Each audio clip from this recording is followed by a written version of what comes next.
बिस्मिल्लाहिर्रहमानिर्रहीम। अगर आप हेडफोन का इस्तेमाल करते हैं तो आपको ये आवाज़ और भी ज़्यादा खूबसूरत लगेगी। सैयदना अब्दुल्ला बिन मसूद रज़ी अल्लाह ताला अन्हु से मरवी है कि नबी करीम सल्लल्लाहु अलैहि वसल्लम ने एक दिन फरमाया, अल्लाह ताला से शर्माओ जैसे उससे शर्माने का हक़ है। हमने कहा, ए अल्लाह के रसूल, अल्लाह ताला का शुक्र है कि बेशक हम उससे शर्माते हैं। आप सल्लल्लाहु अलैहि वसल्लम ने फरमाया, मामला इस तरह नहीं है जैसे तुमने समझ रखा है।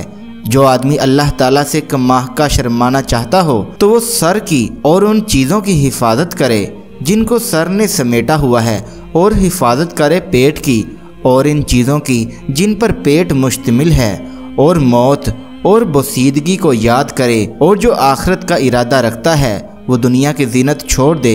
जिसने ऐसे किया वो अल्लाह ताला से शर्मा गया जैसे उससे शर्माने का हक़ है।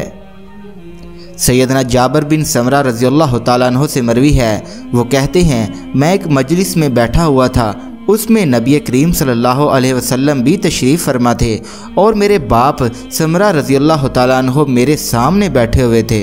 रसूलुल्लाह सल्लल्लाहु अलैहि वसल्लम ने फरमाया, बेशक बदगोई और बदजुबानी इस्लाम से नहीं है, और इस्लाम के लिहाज से सबसे अच्छे लोग वो हैं जिनका इखलाक सबसे अच्छा है।